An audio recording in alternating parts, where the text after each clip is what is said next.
Hello students, this is second lecture of rectification. इस lecture में हम लोग कार्टेशियन कर्व्स को रेक्टिफाई करेंगे। रेक्टिफाई करने का मतलब आर्क लेंथ निकालना। रेक्टिफिकेशन का मतलब होता है आर्क लेंथ निकालना।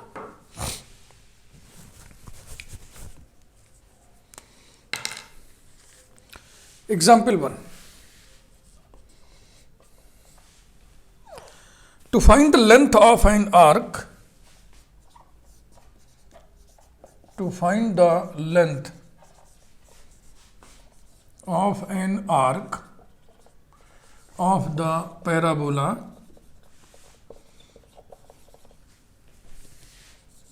y square equal to 4ax extending from the vertex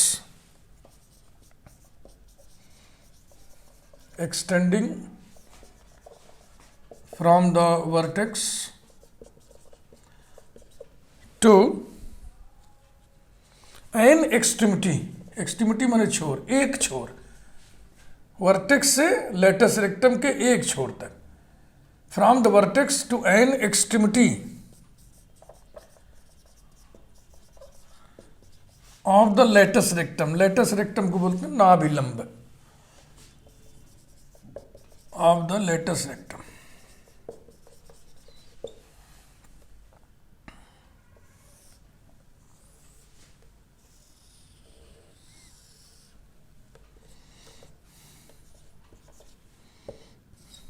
ये वर्टेक्स है, ये मान लीजिए फोकस है, तो यहाँ पे आप नाभिलंब बनाइए, इसको बोलते हैं लेटस रेक्टम। फोकस पर एक्सिस पर जो लंब हो ना, फोकस से होकर जाने वाली एक्सिस के परपेंडिकुलर लाइन को लेटस रेक्टम कहते हैं। यहाँ से यहाँ तक के डिस्टेंस को लेंथ ऑफ लेटस रेक्टम कहते हैं, नाभिलंब की लंबाई। ये फोकस है एस, इसके कोऑर्डिनेट्स होंगे a0। ये ओरिजिन है, इसके वर्टेक्स ओरिजिन पर इसके कोऑर्डिनेट्स होंगे 0 0। ये है O। तो यहाँ से नापना है आपको यहाँ तक। इसको हम क्या लिख दें? L लिख दे रहा है, इसको L डैश लिख दे रहा है। ये है latus rectum, latus rectum.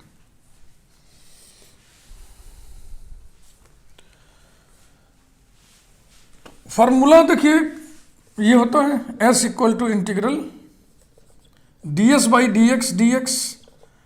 x की लिमिट इसमें उपलब्ध है ना, इसलिए हम dx वाला फार्मूला ले रहे हैं। इस आर्क के लिए x की लिमिट माने y एक्सिस के पैरेलल बाउंड्रीज के इक्वेशंस। एक बाउंड्री y एक्सिस खुद ही है और एक बाउंड्री ये लाइन है। इसका इक्वेशन होगा x इक्वल टू 0, इसका इक्वेशन होगा x इक्वल टू a। तो ये हो गया 0 to a। अब ds अपॉन dx की वैल्यू चलो निकाल लें पहले। इसको डिफरेंशिएट करोगे तो क्या आएगा? 2y dash equal to 4a implies that y dash equal to 2 से कैंसिल कर दिया, 2a upon y equal to 2a upon y की वैल्यू यहाँ से 2 under root a under root x। Root a ऊपर काट देगा, 2 कैंसिल हो जाएगा, तो कुल मिला के आ गया under root a by x। Therefore ds upon dx equal to under root 1 plus y dash square. Formula आपको हम बताए थे सब। Equal to under radical 1 plus y dash का स्क्वायर a बाई एक्स। चाहो तो इसको लिख लो under root x plus a upon x. बस ये वैल्यू वहां रखिए, फिर इंटीग्रल आपको मिल गया, उसको इवेल्युएट करना है।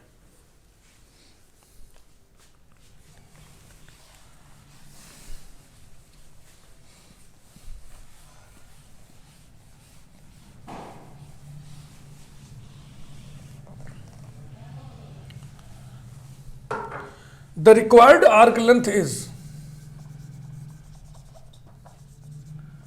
required arc length is S equal to, वो लिखा integral 0 to a ds by dx equal to integral 0 to a under radical x plus a upon a, x plus a upon x d x. जाहिर सी बात है trigonometric substitution इसमें करना है हमको। Putting x equal to a tan square t ले लो, थीटा ले लो, जो मर्जी, थीटा, सो दैट वेरिएबल नया लेना है। D x equal to 2a tan theta into sec square theta d theta, we gate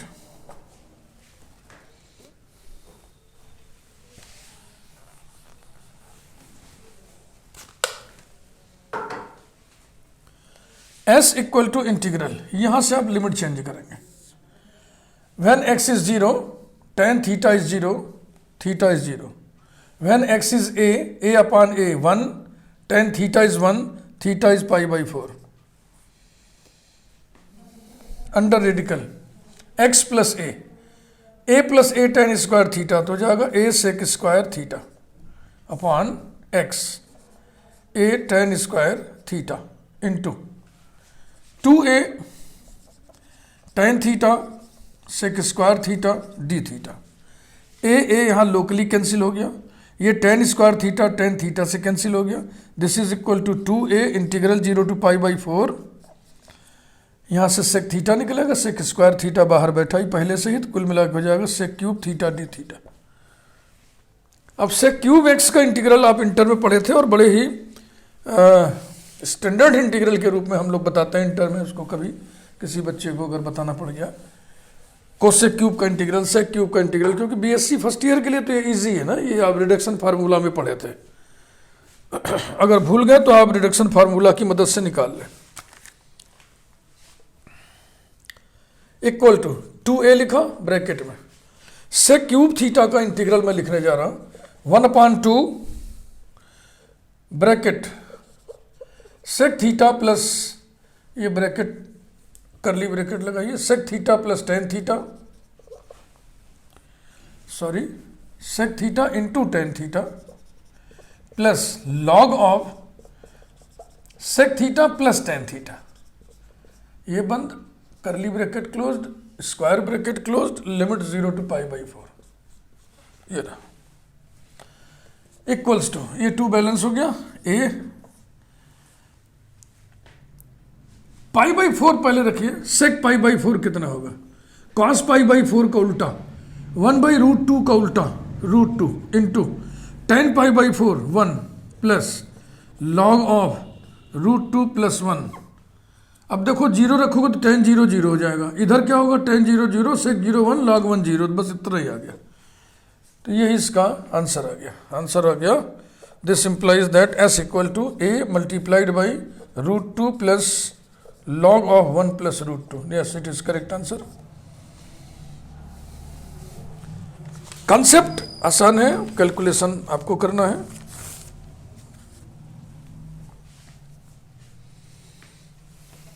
ठीक ना, बेटा रहे। एग्जाम्पल 2, एस्ट्रॉइड को हम रेक्टिफाई करेंगे। एस्ट्रॉइड एक स्टैंडर्ड कर्व है। Example 2, to find the whole arc length of the asteroid x to the power 2 by 3 plus y to the power 2 by 3 equal to a to the power 2 by 3। तो बिना कुछ किए पहले हम Y डेस निकाल लें, D s upon d x निकाल लें, फिर आगे बातचीत करेंगे। आगे बातचीत क्या करना है, एस्ट्रॉइड के बारे में आपको मालूम है, एक्स एक्सिस के अबाउट भी सिमेट्रिकल होता है, वाई एक्सिस के अबाउट भी सिमेट्रिकल होता है, इसलिए फर्स्ट क्वाड्रेंट में आर्क लेंथ निकाल से 4 से मल्टीप्लाई कर देंगे।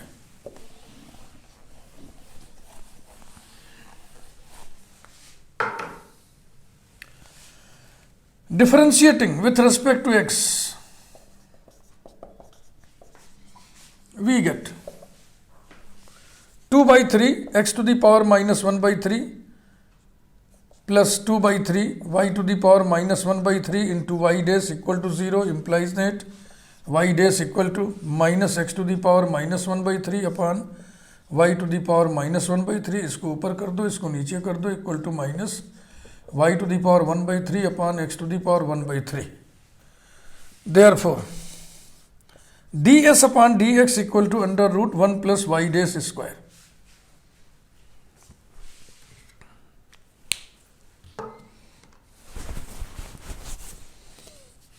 Equals to under radical 1 plus y to the power 2 by 3 by x to the power 2 by 3 equals to under radical x to the power 2 by 3 plus y to the power 2 by 3 upon x to the power 2 by 3 equals to, यहाँ से value रख दो इसमें, a to the power 2 by 3 upon x to the power 2 by 3 equals to a to the power 1 by 3 upon x to the power 1 by 3। ये निकल गया। अब हम स्ट्राइड का फिगर बना लें, चारों पर बराबर बराबर कट लगा लें और इस तरीके से कस्प बनाइए। हर कट पॉइंट पर कस्प बनेगा। 4 कस्प्ड कर्व बोलते हैं इसको, 4 कस्प वाला कर्व ये है। और इसके बारे में हमें पता है, इसके फीचर्स हमको मालूम है। एक्स एक्सिस वाई एक्सिस दोनों के अबाउट सिमेट्रिकल होता है। ये x equal to a line है, ठीक है ना। क्यों? क्योंकि इसके कोऑर्डिनेट्स होते हैं a0, इसके कोऑर्डिनेट्स होते हैं माइनस a0, यहाँ पे कोऑर्डिनेट होता है 0a, यहाँ पे कोऑर्डिनेट होता है 0 माइनस a। ये y equal to x line के अबाउट भी सिमेट्रिकल होता है, ये y equal to minus x line के अबाउट भी सिमेट्रिकल होता है, ये अपोजिट क्वाड्रेंट्स में भी सिमेट्रिकल होता है। 5 प्रकार की सिमेट्री है, सब ये रखता है। फिलहाल हमें तो सिमेट्री केवल एक्स एक्सिस वाई एक्सिस के अबाउट देखना है। तो अब हम दुहाई देंगे, कर्व दोनों एक्सिस के अबाउट सिमेट्रिकल है, इसलिए जितनी लेंथ इसकी फर्स्ट क्वाड्रेंट में पड़ेगी उतना ही लेंथ प्रत्येक क्वाड्रेंट में पड़ेगी। Since curve is symmetrical about both the axis, about both the axes, therefore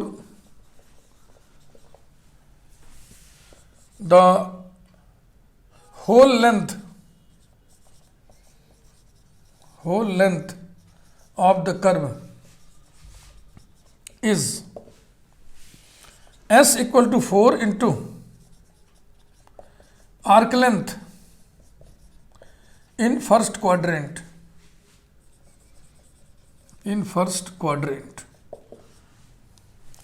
equals to 4 integral ds upon dx, यही तो फार्मूला होता है। x के लिमिट फर्स्ट क्वाड्रेंट में, एक बाउंड्री लाइन ये है, एक बाउंड्री लाइन ये है, इतने के लिए इसका इक्वेशन x इक्वल टू 0, इसका equation x equal to a। Bounding lines के इक्वेशन ही लिमिट्स होती हैं, तो ये हो गया 0 to a। This is equal to 4 integral 0 to a, इसकी वैल्यू हम निकाल चुके हैं। a to the power 1 by 3 upon x to the power 1 by 3 d x equal to 4 a to the power 1 by 3 integral 0 to a x to the power minus 1 by 3 d x. बहुत easy integral है, इसमें आपको क्या हम समझाएं।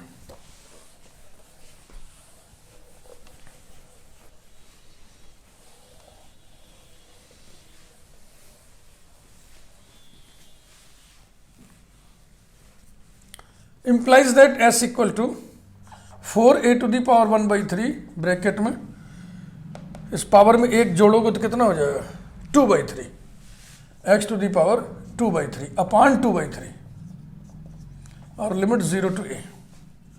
This is equal to 4a to the power 1 by 3 into ये हो जाएगा 3 by 2 इंटू ये हो जाएगा a to the power 2 by 3 equal to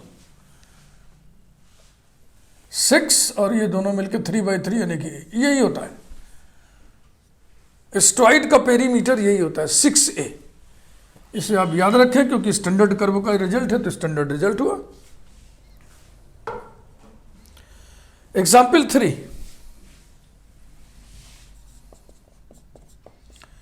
to rectify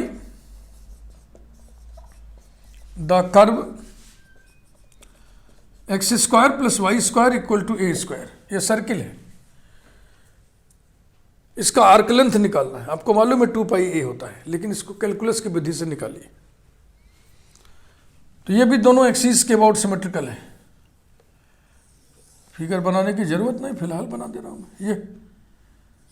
तो हम सिर्फ फर्स्ट क्वाड्रेंट में ये आर्क लेंथ निकालना है, उसमें 4 से मल्टीप्लाई कर दें ड्यू टू सिमेट्री। इस लाइन के इक्वेशन क्या होगा, x equal to radius a इस लाइन के इक्वेशन क्या होगा, x इक्वल टू 0। इसको डिफरेंशिएट करिए, 2x plus 2y y dash equal to 0 implies that y dash equal to minus x upon y. Therefore, ds by dx equal to under radical 1 plus y dash square equal to under radical 1 plus x square by y square हो equal to under radical a square by y square। ठीक है ना भाई, कुछ गड़बड़ तो नहीं हुआ ना।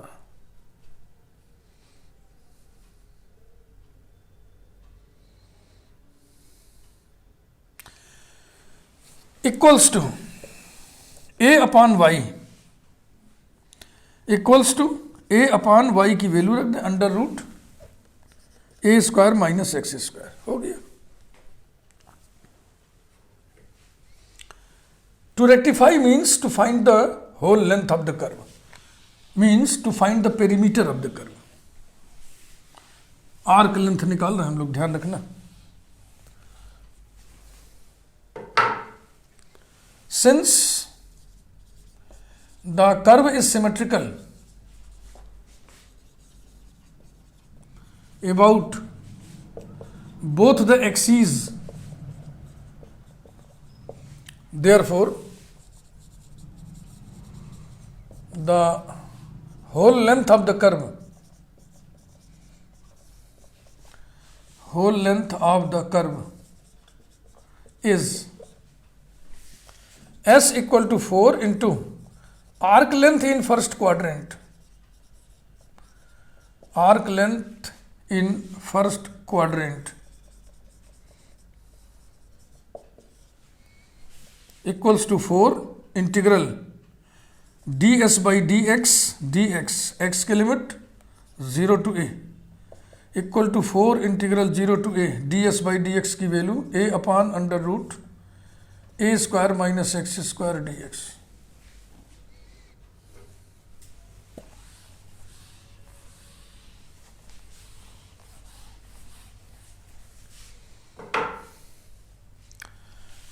Equals to 4a into 1 upon under root a square minus x square का इंटीग्रल होता है sine inverse x by a, limit है 0 to a equal to 4a into sine inverse 1 minus sine inverse 0 equal to 4a। Sine inverse 1 pi by 2 होता है, sine inverse 0 0 होता है, तो कितना आ जाएगा 2a पाई माने 2 पाई a, यही आप जानते भी है ना, आसान। अब देखो इसको देख के ऐसा लग रहा है कि कर्व का इक्वेशन ही थोड़ा कॉम्प्लिकेटेड कर दिया जाए ताकि आप dy बाई डी एक्स निकालने में आपको दिक्कत हो और ds बाई डी एक्स निकालने में आपको और दिक्कत हो। बस एक तो दिक्कत ये आ सकती है, दूसरी दिक्कत इंटीग्रल जो आएगा उसको इंटीग्रेट करने में भी दिक्कत आ सकती है। एक एग्जाम्पल और देखा, इसमें ऐसा कुछ भी नहीं है जिसमें बहुत ज़्यादा ट्रेनिंग की जरूरत है। अब डिफरेंशिएट आप करो भाई, ds अपॉन डी एक्स फार्मूले उसमें रख कर निकालो, फिर आएगा इंटीग्रल, उसे आप इंटीग्रेट करो।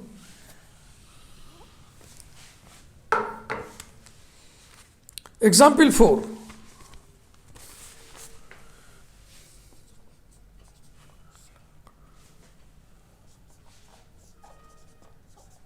to find the length of the arc of the curve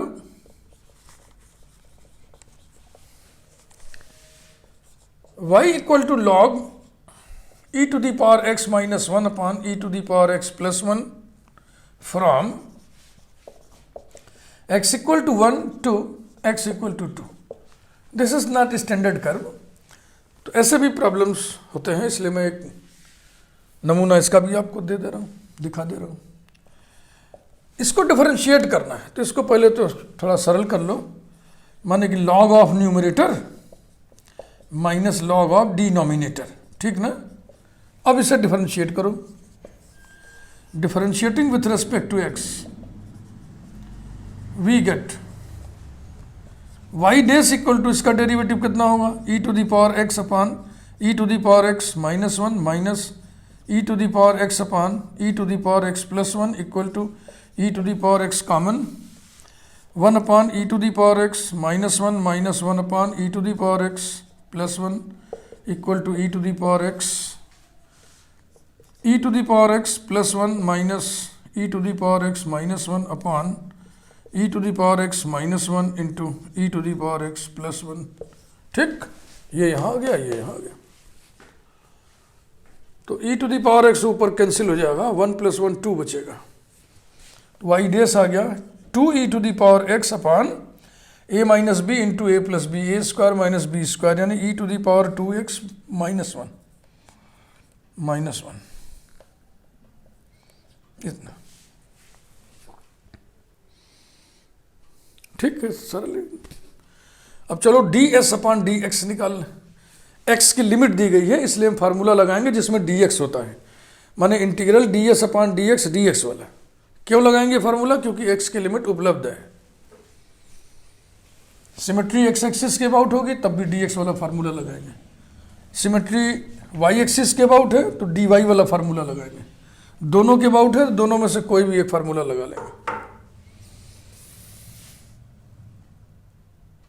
Therefore, ds by dx equal to under root 1 plus y dash square equal to under root 1 plus 4 e to the power 2x upon e to the power 2x minus 1 whole square equals to under radical e to the power 2x minus 1 whole square plus 4 e to the power 2x upon e to the power 2x minus 1 whole square।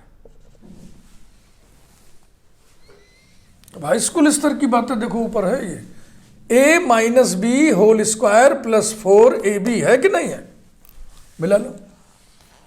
a minus b whole square plus 4ab बराबर होता है a plus b whole square equal to under root e to the power 2x plus 1 whole square upon e to the power 2x minus 1 whole square equals to e to the power 2x plus 1 upon e to the power 2x minus 1।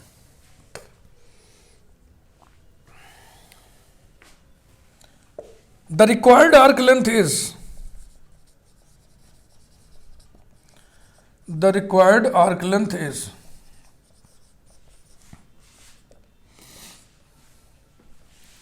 s equal to integral ds by dx x की limit दी गई है 1 to 2, question में दिया हुआ है। This is equal to integral 1 to 2 e to the power 2x plus 1 upon e to the power 2x minus 1 dx। बहुत बढ़िया integral है, इंटरमीडिएट का इंटीग्रल है। अब इसको आप पहचान ले कर लेंगे तो बहुत बहुत खूब। इक्वल टू इंटीग्रल 1 to 2, मैं तो बताऊंगा। देखो e to the power x को ऊपर कॉमन ले लो, e to the power x को नीचे कॉमन ले लो। e to the power x common ले लिया तो बचेगा e to the power x plus e to the power minus x। नीचे e to the power x common ले लिए तो बचेगा e to the power x minus e to the power minus x dx। याद आ रहा है कुछ? आप इंटरमेस इंटीग्रल से मुठभेड़ ले चुके हैं।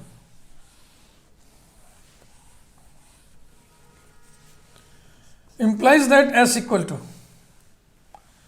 integral 1 to 2 e to the power x plus e to the power minus x upon e to the power x minus e to the power minus x dx। ये इंटीग्रल आपको पहचान के रखना होगा, बहुत मिलता है ये।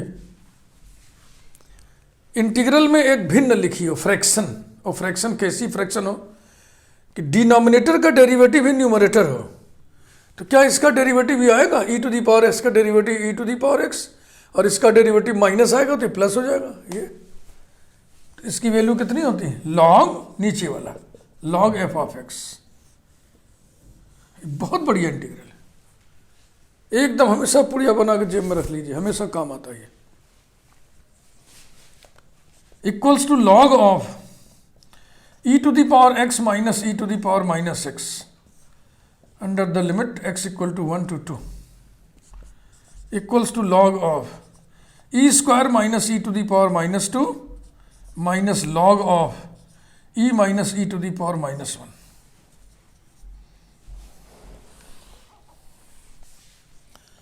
Equals to log e to the power 2 minus e to the power -2 upon e minus e to the power -1। ये इसका एक फैक्टर है। समझ में आ जाए तो ठीक, नहीं तो देखो हम फिर लिख दे रहे हैं इसको, e plus e to the power -1 into e minus e to the power -1। This into this ऊपर वाला होगा कि नहीं, a plus b into a minus b equal to a square minus b square, यही तो है। और नीचे e minus e to the power -1 equal to log of e plus e to the power -1। This is the answer, correct answer. This is the required arc length. अच्छा लगा हो, समझ में आया हो तो लाइक कीजिए, लाइक करना सीखिए थोड़ा। मुझे नहीं लगता कि कोई इसमें ऐसी बात थी जो आपके समझ में ना आया हो। चैनल यदि आपने अभी तक सब्सक्राइब न किया हो तो सब्सक्राइब कर दीजिए, बेल आइकन प्रेस कर दीजिए ताकि रेक्टिफिकेशन के जो भी वीडियोस हम अपलोड करें उसकी सूचना डायरेक्ट यूट्यूब से आप तक पहुंचे। Thank you very much. फिर अगले वीडियो में हम बात करेंगे रेक्टिफिकेशन ऑफ पोलर कर्व्स।